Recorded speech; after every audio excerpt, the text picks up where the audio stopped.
Our winner for Cars.coza Customer Award competition is Yumna. I feel amazing. I'm so elated. I'm really happy. I have 3 kids, small kids, and I really need a nice, comfortable, family-sized car for them. That is Yumna, and we're helping her buy a new car. Well, sort of. I'll explain that a little later. But just like her, many South Africans out there are potentially looking at spending a lot of money on buying a new car.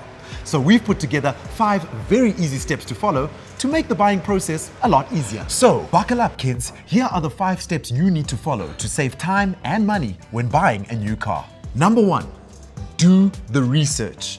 And when I mean research, I mean real research. Not flipping through the app and looking at your favorite cars because of the nice colorful pictures.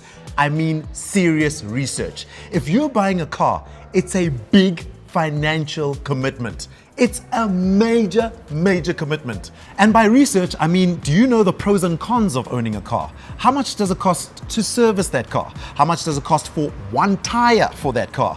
Do you really need a fancy 4x4 just to go buy bread and milk and you're a bachelor?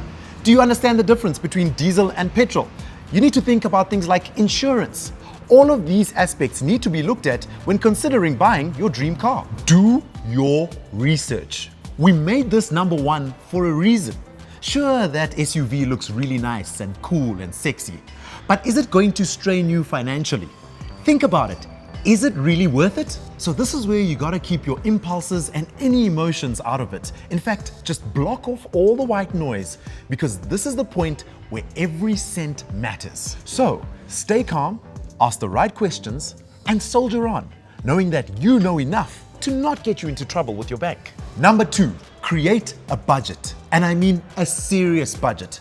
If you don't know the difference between net and gross, then you really need to consult with somebody who does actually know the difference.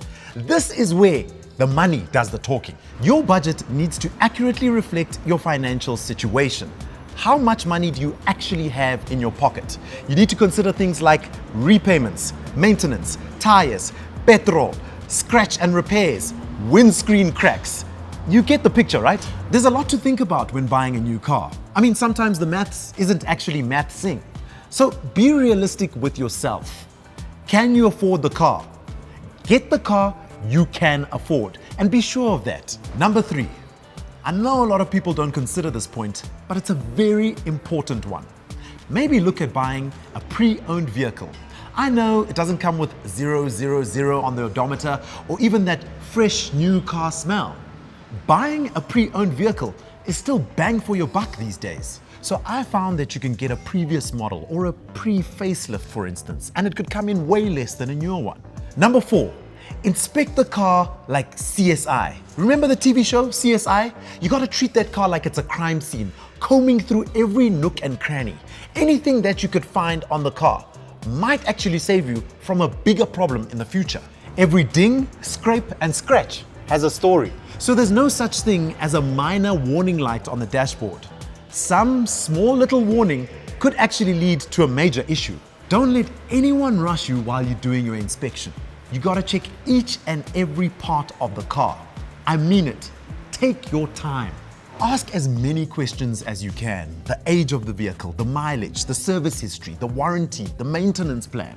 Any little issue that you find on the car may give you a little bit of space to leverage or even negotiate a better price. And of course, take that car for a test drive. And when I mean test drive, I mean test it. How does it feel on the highway? Is it jerky going up and uphill? How do the brakes perform? The car has to be smooth enough to satisfy you, the potential buyer. Put it through its paces. Trapa koloi hanyane. Just do it responsibly. You know what I mean. Great. You've done the research. You've identified the car that you can afford. Now it's time to throw down some money for that car.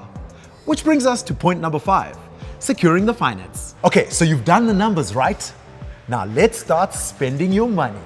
Firstly, you want to put down a decent deposit. Debt is bad, guys. You want to reduce your loan amount, which ultimately works to a lower interest rate, and that means a lower monthly installment. It's a win-win situation. Aim for a 20% deposit. More is always better. And a decent deposit actually shows that you mean business. Besides the banks, some dealerships even offer alternative financing options. So weigh it all up and see what makes the most financial sense for you. Always look for the best deal.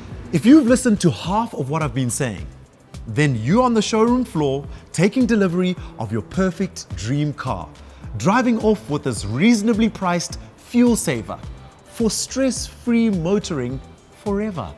Anyway, enough of all of that. Let's help Yumna find her dream car.